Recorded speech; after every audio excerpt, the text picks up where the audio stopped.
Maman, tu ne vas pas t'asseoir ici avec nous. Ça, c'est un dîner pour la vraie famille. C'est ce que mon fils Thomas a dit devant tout le monde, à l'anniversaire de ma petite fille, dans la maison que je l'ai aidé à acheter. Sophie, sa femme, a esquissé un sourire en coin et a tiré la chaise vers elle pour s'y asseoir, marquant son territoire. La voisine, Madame Colette, qui était venue aider pour le gâteau, a baissé les yeux, gênée pour moi.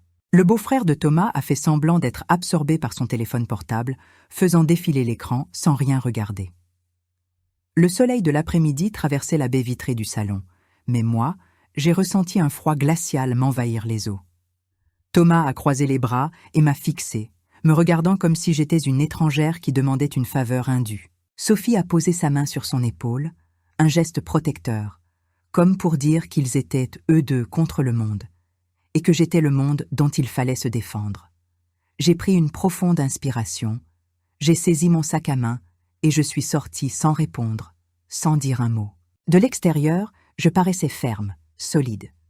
Mais à l'intérieur, chaque pas me faisait mal. Dans ce vieux sac, il y avait le portefeuille que j'utilisais depuis 20 ans, le même que je remplissais en vendant mes travaux de couture pour l'aider à payer ses études supérieures. Vous connaissez ce sentiment terrible quand vous réalisez que tout ce que vous avez fait est devenu rien dans la tête de celui que vous avez le plus aimé au monde? J'ai travaillé 12 ans comme femme de ménage, à me briser le dos pour que rien ne manque jamais à ce garçon. J'ai vendu mon alliance, le seul souvenir en or de mon mariage, pour payer son orthodontiste quand il avait 15 ans et qu'il avait honte de son sourire. Mais ce soir-là, 3 heures après ce dîner maudit, quelque chose en moi a basculé pour toujours.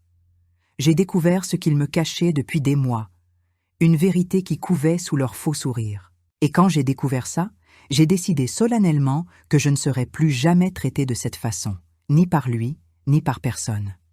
Attendez, parce que vous n'avez pas encore entendu le pire de cette histoire. J'ai élevé Thomas toute seule après la mort de son père dans un accident de chantier alors qu'il était tout petit. Il avait 6 ans. J'en avais 32 et une pile de factures d'électricité en retard que je ne savais pas comment payer. J'ai commencé à faire des ménages chez les gens aisés du lundi au samedi. La nuit, au lieu de dormir, je cousais. Je réparais les vêtements des voisins du quartier.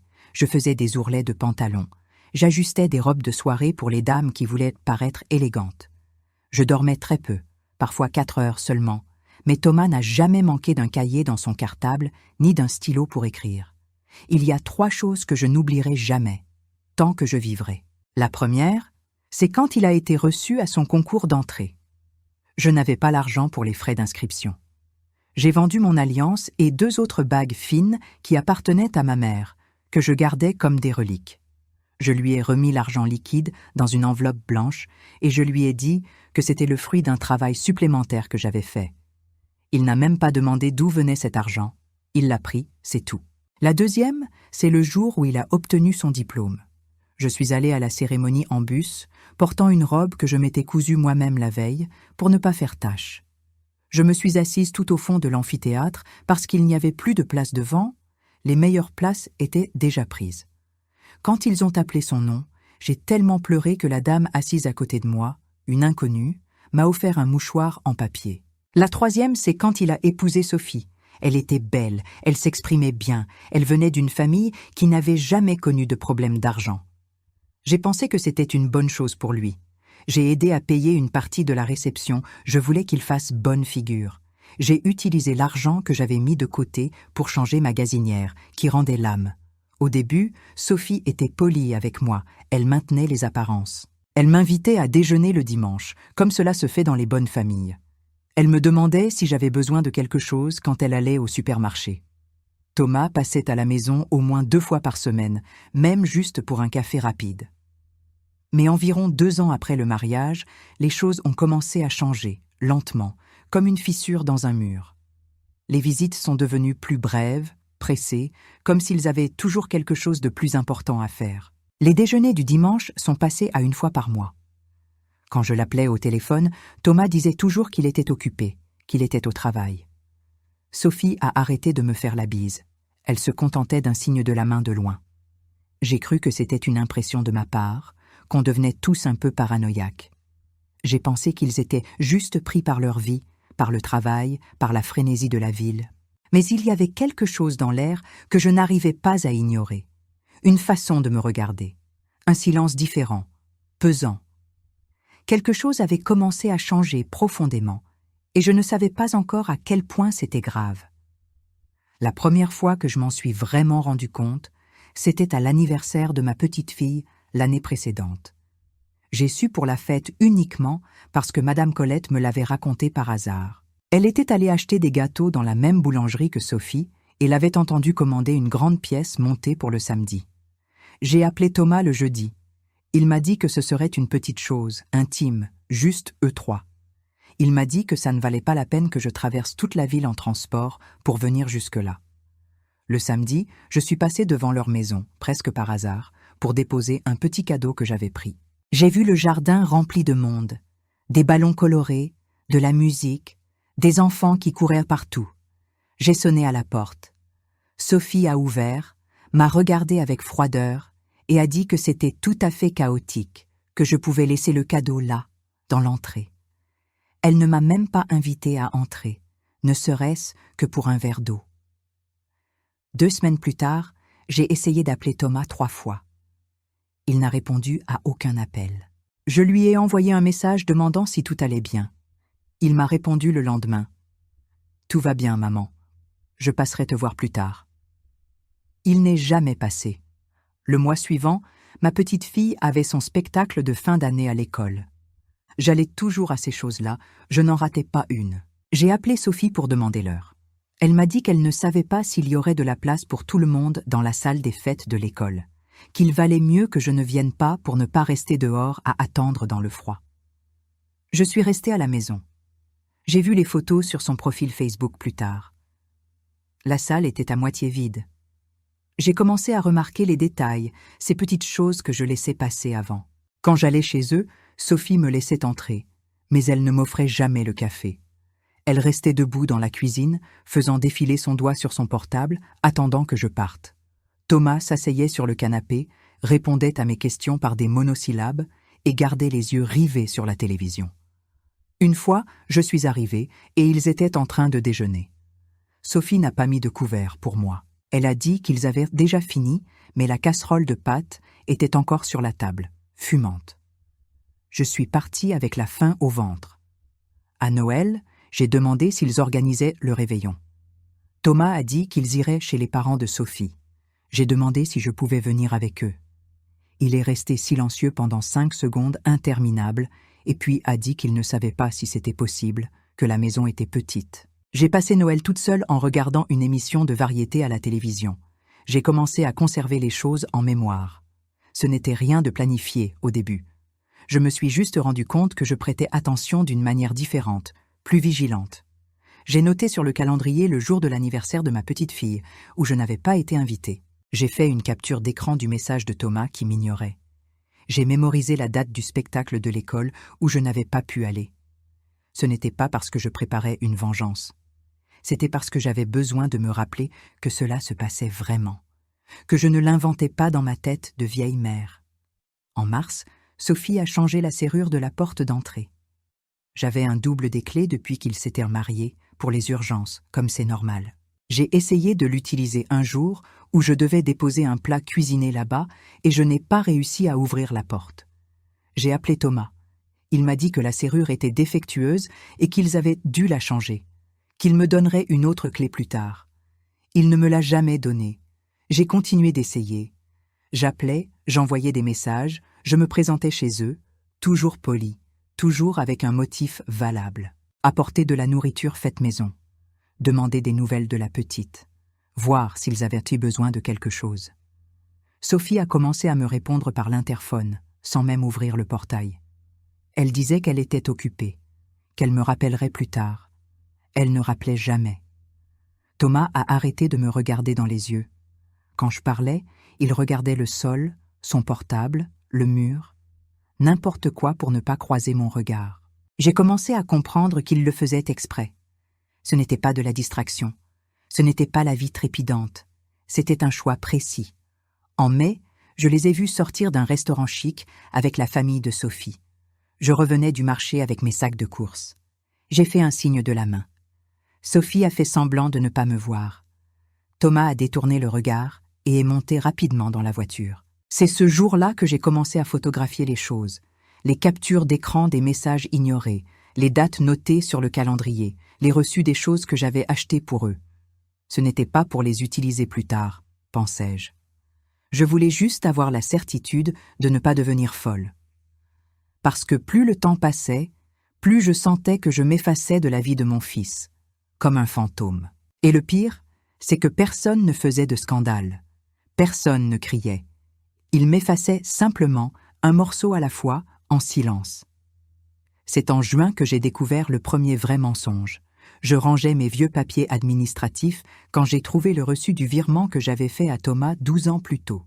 C'était l'apport pour sa maison, 25 000 €, tout l'argent que j'avais mis de côté en 20 ans de dur labeur. À l'époque, il m'avait dit qu'il mettrait mon nom avec le sien sur l'acte notarié, que nous serions propriétaires ensemble, que c'était une façon de me remercier. J'avais dit que ce n'était pas la peine, que je voulais juste l'aider. Il avait insisté. Il avait dit qu'il réglerait tout chez le notaire la semaine suivante. J'avais oublié de vérifier. J'avais fait confiance, parce que c'était mon fils. J'ai regardé ce reçu bancaire et j'ai senti un étau me serrer la poitrine. J'ai appelé Thomas et je lui ai demandé, calmement, s'il se souvenait de cette conversation. Il a dit qu'il s'en souvenait. J'ai demandé si mon nom figurait sur l'acte de propriété de la maison. Il est resté silencieux. Puis il a dit qu'il devait vérifier, qu'il n'en était pas sûr. J'ai raccroché le téléphone et je suis allé au cadastre, service de la publicité foncière, le lendemain. L'employé a sorti le document du système. La maison était enregistrée uniquement au nom de Thomas et Sophie. Date d'enregistrement, 3 mois après que j'ai viré l'argent. Aucune mention de mon nom. Aucune note sur ma part de propriété.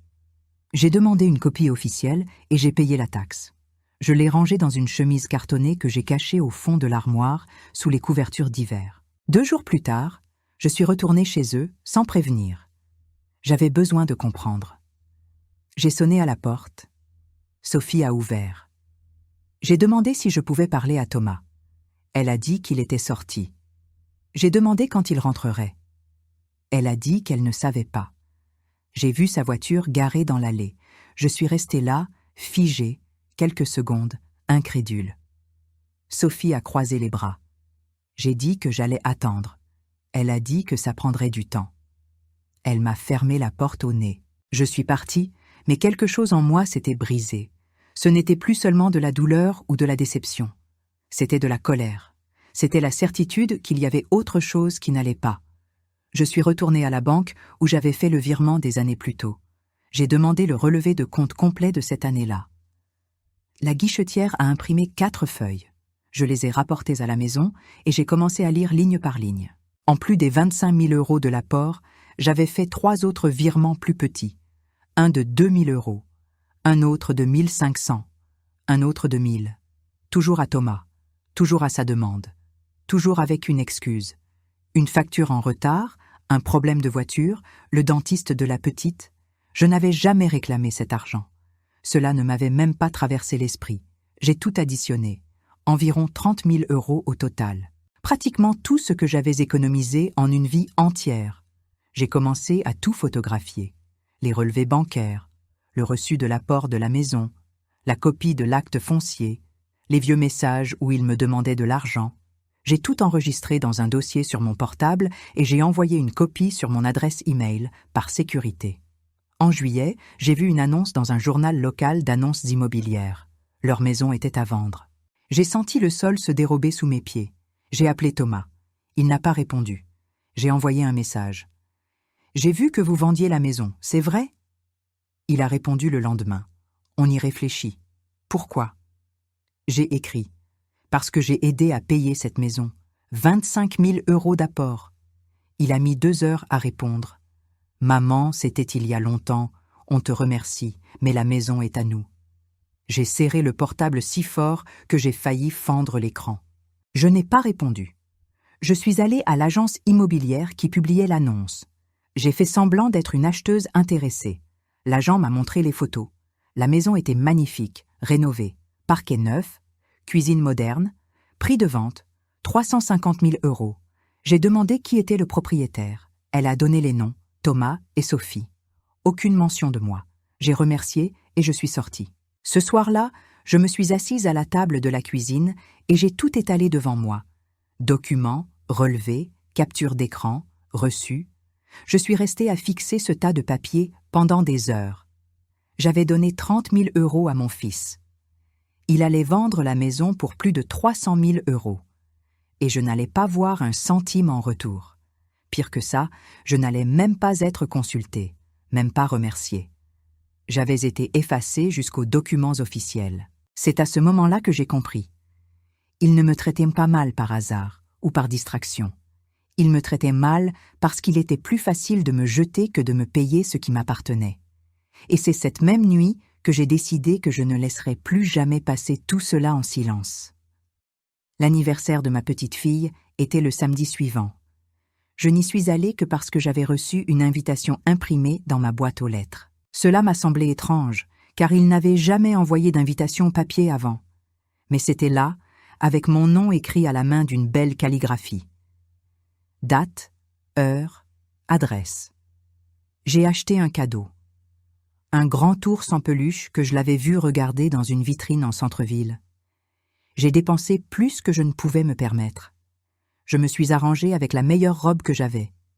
J'y suis allée en bus. Je suis arrivée à la maison à 18 h.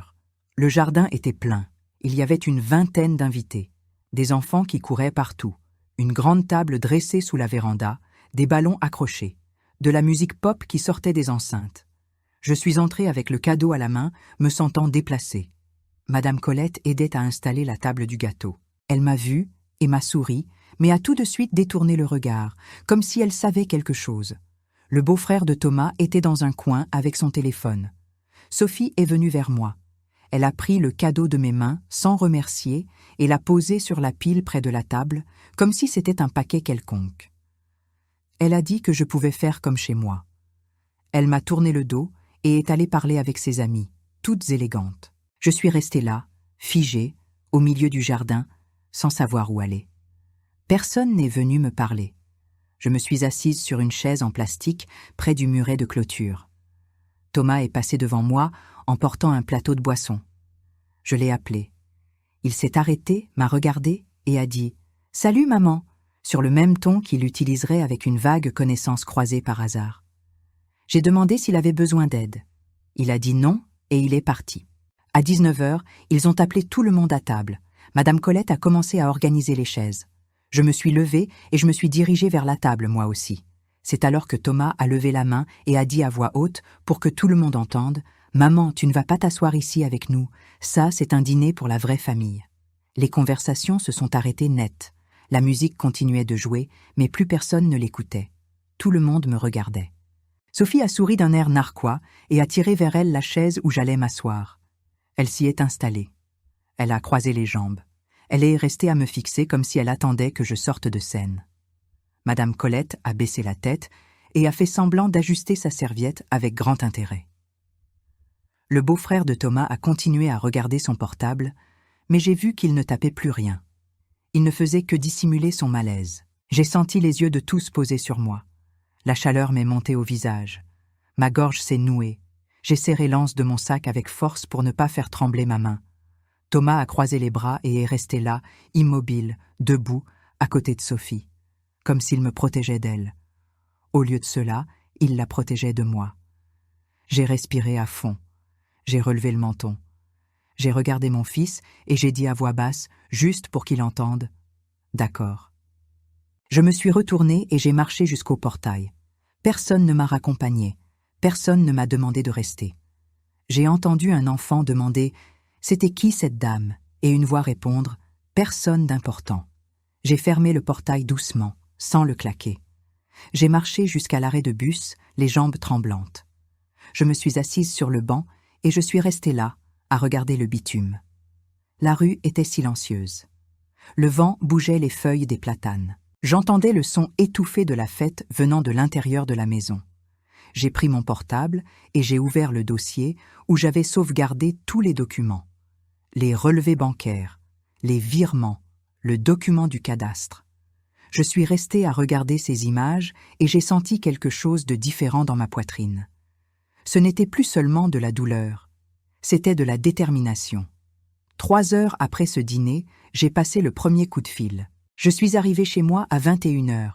J'ai fermé la porte à clé, j'ai appuyé mon dos contre le bois et je suis restée là, immobile dans le noir. Je n'ai pas allumé la lumière, je n'ai pas enlevé mes chaussures. Je suis restée juste là, respirant lentement, essayant de retenir ce qui me montait à la gorge. Je suis allée dans ma chambre. Je me suis assise sur le lit. J'ai regardé dans le miroir de l'armoire et j'ai vu une femme vieille, fatiguée, qui venait d'être expulsée de la fête d'anniversaire de sa propre petite fille. J'ai pleuré. Pas de cette façon élégante qu'on voit dans les films. J'ai pleuré de façon laide, avec des hoquets qui secouaient de mon corps, avec la main couvrant ma bouche pour qu'on ne m'entende pas, même si je savais qu'il n'y avait personne dans la maison à part moi. J'ai pleuré parce que j'avais tout donné, parce que j'avais vendu mon alliance, parce que j'avais travaillé comme femme de ménage jusqu'à ce que mes doigts enflent d'arthrite, parce que j'avais cousu jusqu'à l'aube pour payer le dentiste, les cahiers, les frais de scolarité. Et à la fin, je n'étais même pas considérée comme de la vraie famille. Je suis restée là à pleurer pendant une demi-heure, peut-être plus. J'ai perdu la notion du temps. Mais au milieu de ces pleurs, quelque chose a commencé à changer en moi. Je me suis souvenue de la tête de Thomas quand il a dit ces mots devant tout le monde. Je me suis souvenue du sourire de Sophie. Je me suis souvenue de Madame Colette qui baissait la tête. Je me suis souvenue de tout le monde qui faisait semblant de ne rien voir. Et je me suis souvenue de la maison qu'ils allaient vendre pour plus de 300 000 €. La maison dont j'avais payé l'apport. Je me suis levée. J'ai allumé la lumière. Je suis allée à l'armoire et j'ai sorti la chemise cartonnée que j'avais cachée au fond. J'ai tout mis sur le lit.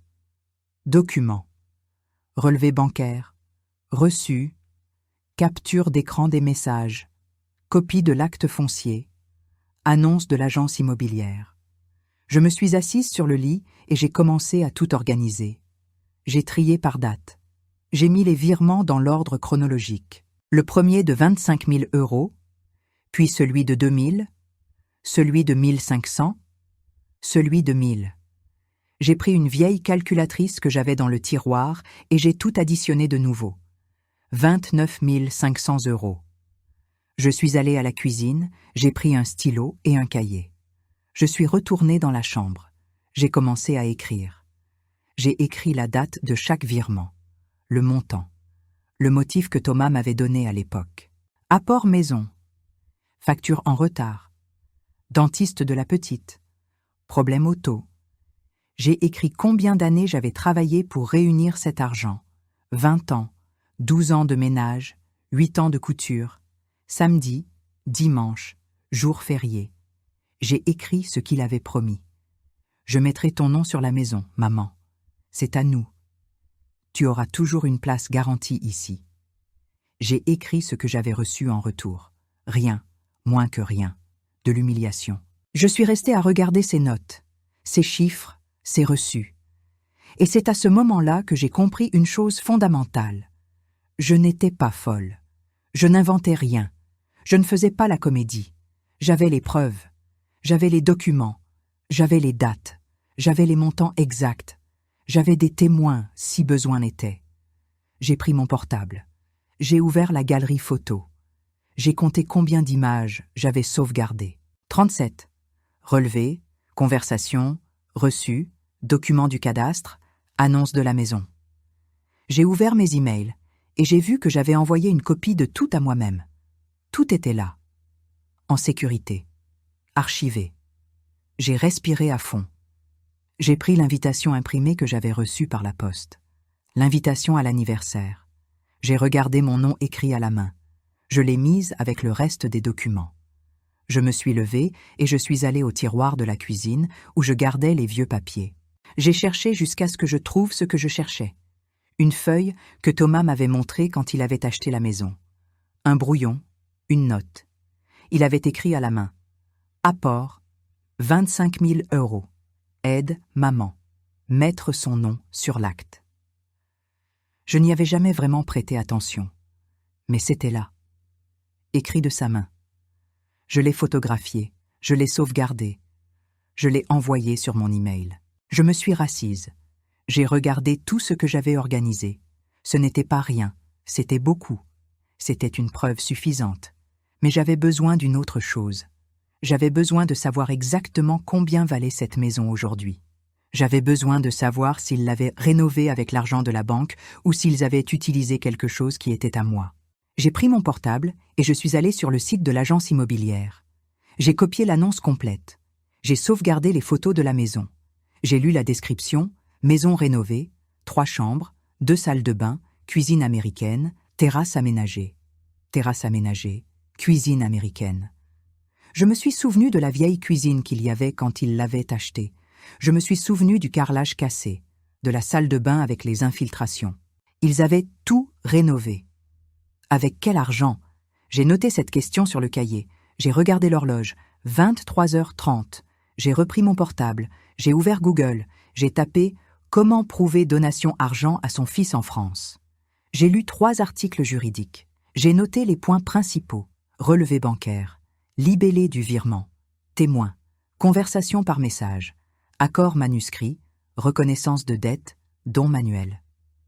J'avais tout ça. J'ai tapé autre chose. Avocat droit de la famille. Plusieurs noms sont apparus.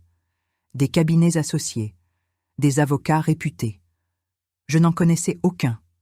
Cela allait coûter cher. Je le savais. Mais je savais aussi que 30 000 €, ce n'était pas une petite somme pour moi. Et 350 000 €, c'était beaucoup moins quand on divisait par 2. J'ai fermé le portable. J'ai rassemblé tous les documents. J'ai tout mis dans la chemise. Je l'ai fermée. Je l'ai remise dans l'armoire, mais cette fois je ne l'ai pas cachée au fond. Je l'ai laissée devant, là où je pouvais la prendre facilement. Je me suis couchée. Je suis restée à fixer le plafond. Pour la première fois depuis des mois, je ne sentais pas ce poids oppressant sur la poitrine. Ce n'était pas encore du soulagement. C'était autre chose. C'était de la clarté. Je savais ce qui s'était passé. Je savais combien j'avais perdu. Et je savais que je pouvais le prouver. Cette nuit-là, 3 heures après cette humiliation, j'ai cessé d'être une victime. Je suis devenue autre chose. Le dimanche matin, je me suis réveillée avec l'esprit plus clair. J'ai pris mon café. Je me suis assise sur le petit balcon. J'ai réfléchi à qui pouvait m'aider. J'ai pensé à Monsieur André. Il habitait 3 maisons plus bas que la mienne. Il avait environ 70 ans. Veuf. Retraité. On se connaissait depuis près de 20 ans. Il avait toujours été poli avec moi. Parfois, on discutait sur le trottoir quand je revenais du marché. Ce que peu de gens savaient, c'est que Monsieur André avait été avocat. Il avait travaillé toute sa vie sur des questions de famille, succession, partage, ces choses-là. Il me l'avait raconté une fois, des années auparavant, quand on parlait de la bureaucratie pour la succession de mon mari. J'ai attendu jusqu'à 9 heures du matin. J'ai pris la chemise avec les documents. Je suis allée chez lui. J'ai sonné. Il a ouvert en chaussons, une tasse de café à la main. Il a souri en me voyant, mais a tout de suite remarqué qu'il y avait quelque chose qui n'allait pas sur mon visage. « Madame Geneviève, tout va bien ?» J'ai respiré à fond. « Monsieur André, j'ai besoin d'une aide. Vous pouvez m'accorder quelques minutes ?» Il a ouvert la porte. « Bien sûr, entrez donc. » Nous nous sommes assis au salon. Il m'a offert du café. J'ai accepté seulement pour ne pas être impoli, mais je n'ai pas réussi à le boire. J'ai ouvert la chemise. J'ai posé les documents sur la table basse. J'ai commencé à expliquer. J'ai raconté l'histoire de la maison, l'argent que j'avais donné, les promesses que Thomas avait faites, comment mon nom n'était jamais entré dans l'acte notarié, les autres virements, l'humiliation à l'anniversaire. J'ai parlé lentement, sans pleurer. J'ai exposé seulement les faits bruts. Monsieur André prenait chaque document. Il le lisait avec attention. Il faisait des calculs sur la calculatrice de son portable. Il prenait des notes sur un bloc-notes. Quand j'ai fini, il est resté silencieux pendant quelques minutes. Puis il a soupiré et m'a regardé par-dessus ses lunettes. « Madame Geneviève, vous avez un dossier. Et il n'est pas mince. » J'ai senti mon cœur accélérer. « On peut faire quelque chose ?» Il a ajusté ses lunettes. « Oui, mais vous devez comprendre une chose. Ce n'est pas seulement une question d'argent, c'est une question de famille. Ça va faire mal. Pour votre fils aussi. Vous êtes prête pour ça? Je l'ai regardé sans ciller. J'étais déjà prête quand il m'a humiliée devant tout le monde. Monsieur André a hoché la tête lentement. Alors allons-y. Il a pris son bloc-notes. Il a commencé à écrire une liste. Vous avez 3 éléments en votre faveur. Premièrement, la preuve documentaire. Ces virements sont clairs. Ils ont une date, un montant, un bénéficiaire. Deuxièmement, l'intention enregistrée. Ce papier qu'il a écrit à la main disant qu'il mettrait votre nom sur la maison, c'est de l'or. C'est un commencement de preuve par écrit. Troisièmement, les témoins, Madame Colette, d'autres personnes qui ont vu comment il vous traite. Il a fait une pause. Maintenant, ce que nous pouvons faire avec ça dépend de ce que vous voulez. Qu'est-ce que je peux vouloir? Vous pouvez demander le remboursement de l'argent. Vous pouvez demander une part de la valeur de la maison si nous prouvons que cet apport était une donation avec charge, une obligation non respectée. Vous pouvez bloquer la vente tant que la question n'est pas résolue. Ou vous pouvez faire les 3. J'ai senti un frisson le long de mon échine. On peut bloquer la vente? Oui. Avec une action en justice, on peut demander un séquestre conservatoire. On demande au juge que la vente soit suspendue ou que le produit de la vente soit bloqué chez le notaire tant qu'on ne décide pas qui a droit à quoi. Si le juge estime que vous avez raison, il ordonne l'inscription d'une hypothèque judiciaire provisoire. Ils ne pourront pas disposer de l'argent. Je suis restée à le regarder. Et combien de temps ça prend? Ça dépend des tribunaux. Ça peut être 6 mois, ça peut être 2 ans. Mais l'important, c'est qu'ils ne réussiront pas à se débarrasser de la maison et à disparaître avec l'argent entre-temps. J'ai respiré à fond. Et l'argent que j'ai donné, je le récupérerai? Vous le récupérerez, au moins une partie. Nous demanderons le remboursement avec la revalorisation monétaire et les intérêts légaux. 25 000 € d'il y a 12 ans ne valent pas 25 000 € aujourd'hui. Ils valent plus, près de 35, 40 000 si on calcule bien. J'ai failli tomber de ma chaise. 40 000? Oui, l'argent perd de la valeur avec le temps, mais la loi corrige cela. Et il y a autre chose. Si nous prouvons que cet apport était une donation avec une promesse non tenue, donation avec charge, vous pouvez demander la révocation pour ingratitude ou l'exécution de la charge, la part de la maison. Pas la moitié, car vous n'avez pas tout payé, mais 20-30% de la valeur totale actuelle? Oui, c'est possible. J'ai fait le calcul de tête. 30% de 350 000 €, c'était 105 000 €. Ajouté aux autres sommes corrigées, c'était un montant énorme pour moi. Monsieur André, je ne veux pas être avide. Je veux juste ce qui est à moi. Il m'a regardé fermement. C'est ce qui est à vous, Madame Geneviève. Vous avez travaillé 20 ans pour mettre cet argent de côté. Vous avez tout donné à votre fils, et il vous a chassé de la fête de sa fille. Vous n'êtes pas avide. Vous demandez justice. Je suis restée à le regarder. J'ai senti mes yeux brûler, mais j'ai retenu mes larmes. Qu'est-ce que je dois faire? Il a rassemblé les papiers. Première chose, on organise tout ça correctement. Ensuite, je vous indique une bonne avocate. Quelqu'un que je connais, Maître Camille Dubois, qui ne demande pas des honoraires absurdes et qui sait gérer les affaires de famille. Troisième chose, préparez-vous émotionnellement. Parce que quand cette assignation arrivera dans les mains de votre fils, il appellera, il essaiera de négocier, il fera pression, et vous ne devez pas céder. Je ne céderai pas. Alors nous avons un plan. Il a passé tout l'après-midi avec moi. Nous avons tout organisé, nous avons trié par type de document, nous avons fait une chronologie, nous avons calculé les valeurs revalorisées, nous avons écrit un résumé de tout ce qui s'était passé. À 17 h, il m'a donné la carte de visite de Maître Dubois. Il a dit qu'elle était compétente, directe et qu'elle ne menait pas les clients en bateau. Je l'ai appelée le lundi matin. Je lui ai expliqué le cas. Elle m'a demandé d'apporter les documents à son cabinet le mercredi. J'y suis allée. Elle a tout lu. Elle m'a posé les mêmes questions que Monsieur André. À la fin, elle a dit la même chose. « Madame, vous avez un dossier solide. Nous déposons la requête cette semaine. » Le vendredi, l'action en justice a été déposée au tribunal de grande instance. Demande de saisie conservatoire pour bloquer le produit de la vente. Demande de restitution des sommes revalorisées. Demande de reconnaissance de donation avec charge non exécutée. Maître Dubois m'a appelé le samedi. L'acte sera signifié chez eux par huissier la semaine prochaine. Préparez-vous. J'ai raccroché. Je me suis assise sur le lit. J'ai regardé la chemise de documents. Pour la première fois depuis des mois, j'ai souri. La signification de l'acte est arrivée le mardi, 8 jours après le dépôt de l'action. Je n'étais pas là pour voir la tête de Thomas quand il a ouvert l'enveloppe de l'huissier, mais maître Camille Dubois m'a appelé à 15 heures pour confirmer. C'est remis. Maintenant, on attend la réaction.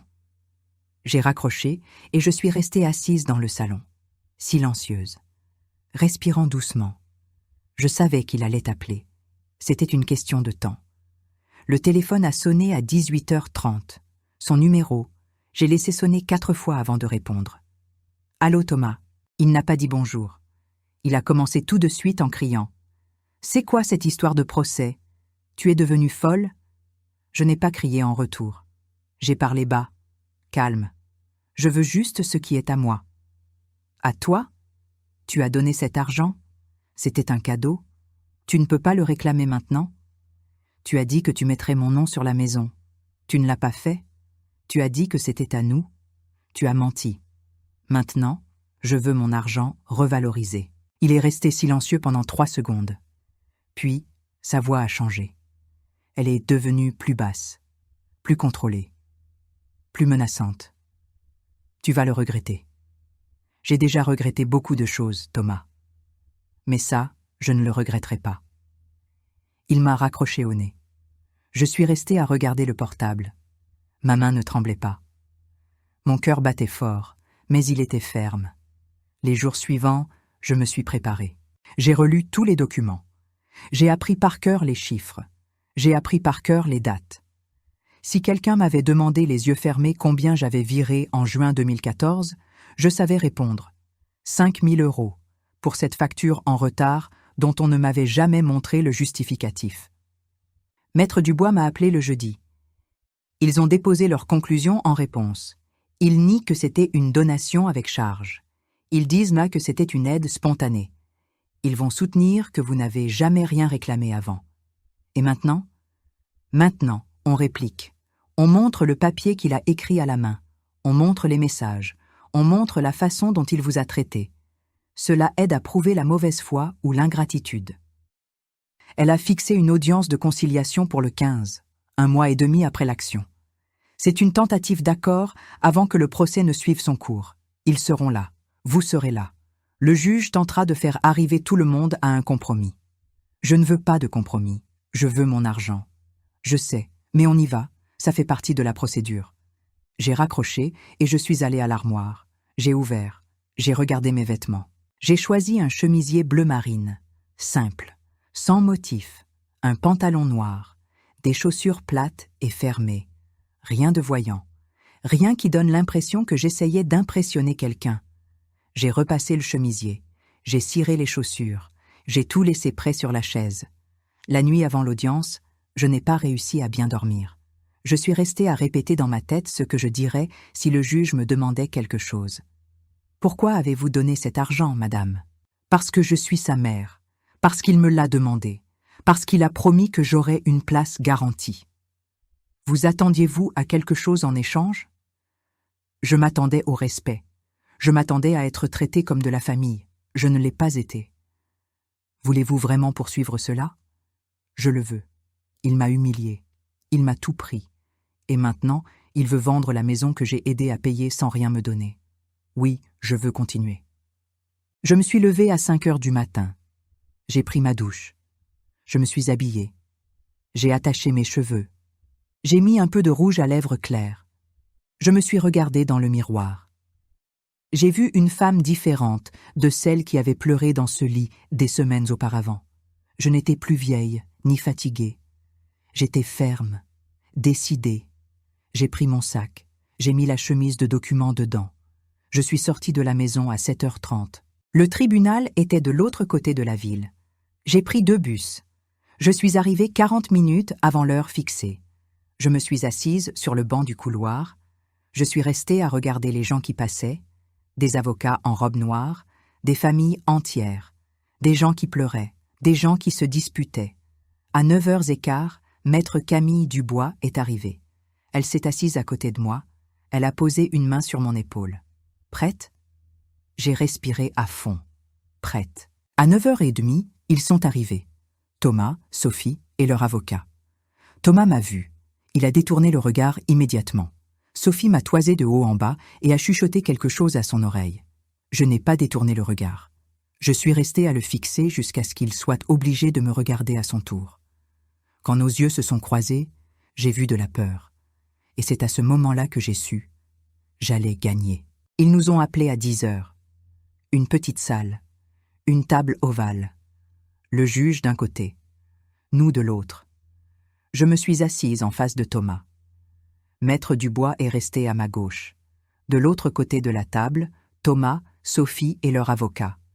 Un homme en costume gris, avec la tête de celui qui facture cher. Le juge était un homme d'une 50aine d'années. Lunettes, cheveux grisonnants, expression fatiguée. Il a ouvert le dossier, a regardé les papiers, puis nous a regardés. « Bonjour. Ceci est une audience de conciliation. L'objectif ici est de tenter un accord avant de poursuivre la procédure. Écoutons les deux parties. Madame Geneviève, voulez-vous commencer ?» J'ai respiré à fond. J'ai regardé le juge. Je veux juste ce qui est à moi. Il a hoché la tête. Pouvez-vous expliquer? J'ai ouvert la chemise. J'ai sorti le premier document, le relevé bancaire avec le virement de 25 000 €. Je l'ai mis sur la table. Il y a 12 ans, j'ai donné cette somme à mon fils. C'était pour l'apport de sa maison. Il a dit qu'il mettrait mon nom avec le sien sur l'acte. Il ne l'a jamais fait. L'avocat de Thomas a bougé sur sa chaise.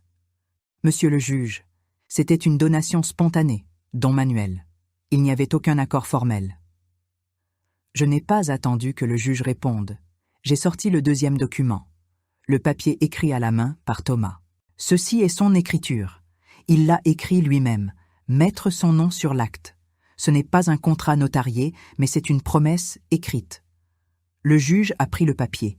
Il a lu. Il a regardé Thomas. « C'est votre écriture ?» Thomas a dégluti difficilement. « C'est la mienne, mais... oui ou non ?»« Oui. » Le juge a reposé le papier sur la table. « Continuez, Madame Geneviève. » J'ai sorti les autres relevés, les virements moindres. J'ai tout mis devant le juge. En plus des 25 000, j'ai donné environ 5 000 € supplémentaires par d'autres virements. Toujours quand il demandait. Toujours avec une excuse. Facture en retard, dentiste, voiture en panne. Je n'ai jamais rien réclamé parce que je pensais que c'était mon devoir de mère. Sophie a soufflé doucement. Le devoir de mère, c'est d'éduquer, pas de réclamer l'argent après. Maître Dubois a tapé de la main sur la table. Pas fort, mais assez pour que tout le monde se tourne vers elle. Madame parlera quand ce sera son tour. Maintenant, c'est le tour de ma cliente. Le juge a levé la main. Maintenons l'ordre. Continuez, Madame Geneviève. J'ai regardé Sophie, puis Thomas, puis de nouveau le juge. J'ai donné environ 30 000 € au total. J'ai travaillé 20 ans pour réunir cette somme. 12 ans de ménage, 8 ans de couture, week-end, jours fériés, nuits entières. Je ne suis pas riche. Je ne l'ai jamais été. C'était tout l'argent que j'avais. Ma voix n'a pas tremblé, pas une seule fois. Et quand j'ai demandé si mon nom était sur la maison, il a tergiversé. Quand j'ai découvert qu'il vendait, personne ne m'a prévenu. J'ai dû le lire sur une petite annonce. Le juge a regardé Thomas. « C'est vrai? La maison est en vente ?» L'avocat a répondu pour lui. « Elle l'est, monsieur le juge, mais la propriété est enregistrée au nom de mes clients. La donation a été faite sans clause de retour, légalement. » Je n'ai pas fini. J'ai parlé fermement. J'ai regardé l'avocat, puis le juge. Il y a une autre chose. J'ai sorti la dernière photo de la chemise, l'invitation à l'anniversaire, le carton qui était arrivé par la poste.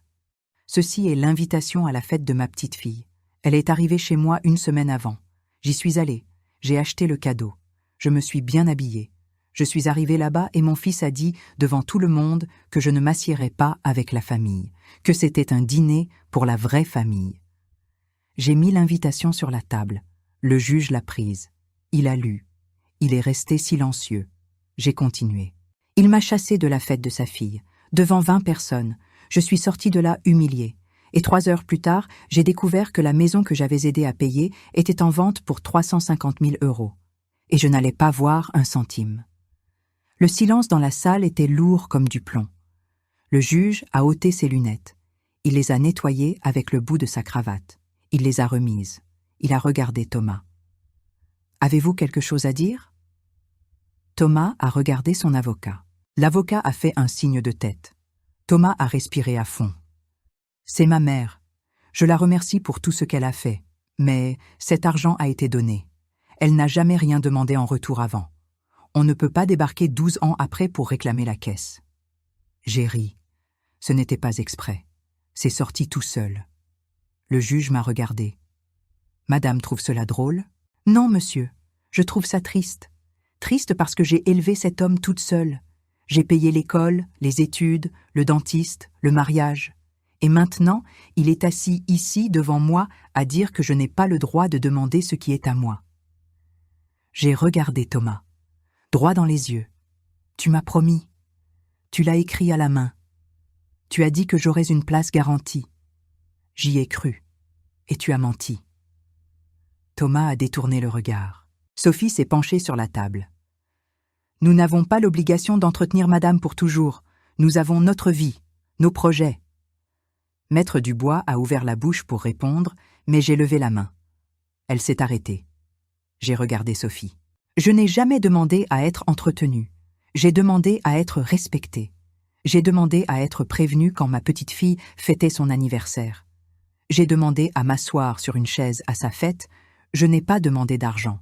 Je n'ai pas demandé la maison. J'ai demandé de la dignité. » Sophie est devenue rouge. Elle a ouvert la bouche. Elle l'a fermée. Le juge a tapé son stylo sur la table. « Venons-en au fait. Combien demandez-vous, Madame Geneviève ? » « Mon argent revalorisé, environ 50 000 €, et 20% de la valeur de la maison, à cause de l'apport que j'ai donné. » L'avocat adverse a soufflé. « C'est absurde. C'est plus de 100 000 € au total. » C'est ce qui est juste. Le juge a regardé les papiers. Il a fait 2 calculs. Il a regardé Thomas. « Voulez-vous faire une contre-proposition ?» Thomas a regardé l'avocat. Ils ont parlé à voix basse. Puis Thomas a dit « Nous pouvons restituer les 30 000 € d'origine, sans revalorisation, juste le montant nominal. » J'ai secoué la tête. « Non. 35 000. C'est le maximum qu'on a maintenant. » « Non. » Sophie a tapé de la main sur la table. « Vous êtes avide. » Je n'ai pas élevé la voix. J'ai continué calmement. « Je suis juste. Vous allez vendre cette maison pour 350 000 €. J'ai donné l'apport. J'ai des droits. » Le juge a soupiré. « Malheureusement, nous n'arrivons pas à un accord. Je vais rendre ma décision préliminaire maintenant et elle pourra être revue au cours du procès. » Il a regardé de nouveau les papiers. Il a tout rassemblé. Il m'a regardé. Puis, Thomas. « Sur la base des documents présentés, je vois des indices de promesses non tenues. La donation a été faite avec une condition verbale et soutenue par un commencement de preuve par écrit. Cela configure une potentielle ingratitude ou inexécution de charge. » L'avocat a tenté de parler. Le juge a levé la main. « Je n'ai pas fini. Je vais faire droit à la demande conservatoire. Le produit de la vente de la maison sera bloqué chez le notaire jusqu'à la fin de la procédure. Aucune somme ne vous sera versée. Je vais nommer un expert pour évaluer le bien et calculer la valeur revalorisée des donations. À partir de là, nous définirons le pourcentage dû. » Thomas est devenu blême. « Combien de temps ça va prendre ? 6 mois, peut-être 1 an ? Cela dépend de l'expertise. » Sophie s'est levée de sa chaise. « C'est absurde. On ne peut pas disposer de l'argent de notre propre maison ?» Le juge l'a regardé avec la même expression fatiguée. « Pas tant que la justice n'aura pas décidé à qui appartient vraiment cet argent. Prochaine audience dans 90 jours. » L'audience est levée. Il a tamponné la feuille et est sorti. Je suis restée assise. Je ne me suis pas levée tout de suite. Je suis restée juste là, à regarder la table, respirant lentement. Maître Dubois m'a touché l'épaule. « Allons-y, Madame Geneviève. C'est fini pour aujourd'hui. » Je me suis levée. J'ai pris mon sac. J'ai regardé Thomas une dernière fois. Il était encore assis, la tête basse dans ses mains. Sophie était debout à côté de lui, les bras croisés, fixant le mur, furieuse. Je n'ai rien dit. Je me suis retournée et je suis sortie. Dans le couloir, Maître Dubois m'a prise par le bras. « Nous avons gagné la première bataille. L'argent sera bloqué. Ils ne pourront pas y toucher tant qu'ils n'auront pas réglé ça avec vous. » J'ai hoché la tête. J'étais encore en train de tout assimiler. Et il y a plus. Le juge a perçu la mauvaise foi. C'est un bon signe pour nous. Cela pourrait augmenter la somme qu'ils vous accorderont. Je me suis arrêtée sur le parvis du tribunal. Le soleil m'a frappé le visage. J'ai fermé les yeux une seconde. Quand je les ai rouverts, je me suis sentie différente. Ce n'était pas du soulagement. Pas encore. Mais c'était un début. J'avais fait ce qu'il fallait. Et pour la première fois depuis longtemps, je n'étais plus seule contre eux. J'avais la justice de mon côté. Le procès a duré 8 mois. Pendant ce temps, beaucoup de choses se sont passées. L'expertise a été faite en mars. L'expert a évalué la maison à 340 000 €. Il a calculé la valeur revalorisée de mes donations, 42 000 €. Et il a défini que, pour l'apport que j'avais donné, j'avais droit à 22% de la valeur totale du bien. Environ 75 000 €. Ajouté aux 42 000 € revalorisés, cela faisait 117 000 € au total. Maître Dubois m'a appelé quand le rapport est sorti. « Nous avons gagné, Madame Geneviève. Maintenant, nous devons juste attendre le jugement final. » La décision est tombée en juin. Le juge a ordonné que Thomas et Sophie devaient me payer 117 000 € sur le produit de la vente. La maison a été vendue en août, pour 330 000 €. Moins que ce qu'ils espéraient dans l'annonce, mais tout de même une somme importante. J'ai reçu mon argent le 25 août. Virement notarié, 117 000 € sur mon compte. Je suis restée à regarder le relevé sans y croire. C'était plus d'argent que je n'en avais jamais vu de toute ma vie. J'ai appelé Monsieur André. Il est venu chez moi.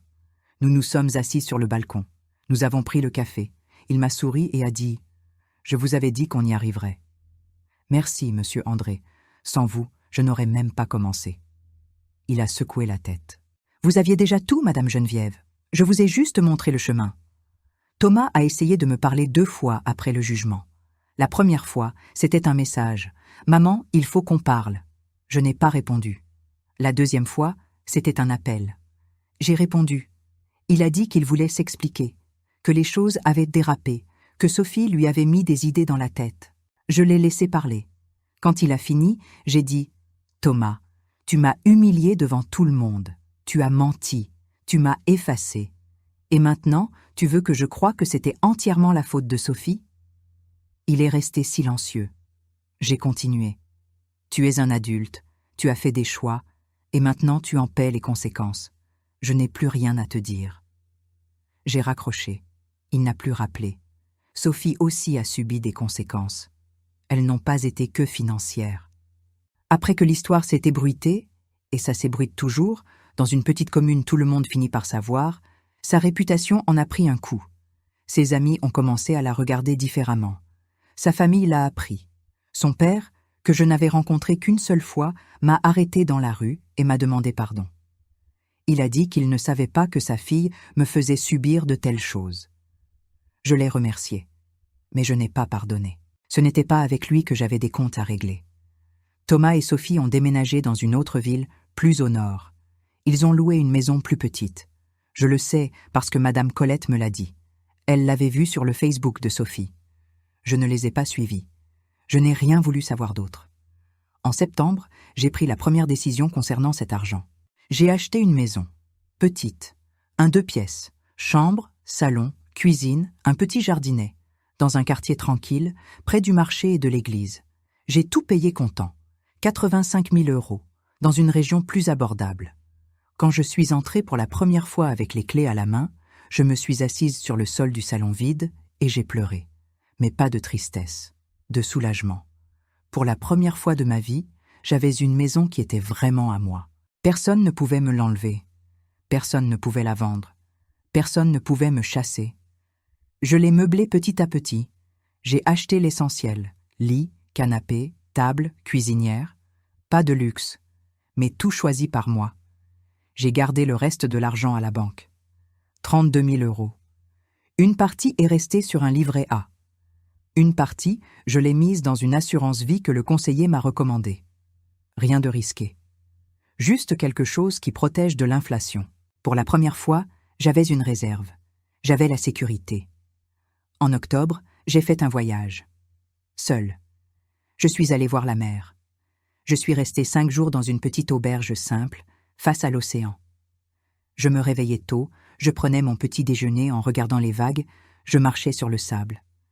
L'après-midi, je lisais. Le soir, je dînais et j'allais dormir tôt. Je n'ai parlé avec personne de la famille. Je n'ai pas appelé. Je n'ai pas envoyé de message. Je suis restée juste avec moi-même. Le dernier jour du voyage, je me suis assise sur le sable et je suis restée à regarder l'horizon. Le soleil se couchait. Le ciel était orange et violet. Les vagues s'écrasaient doucement. Et j'ai pensé à tout ce qui s'était passé.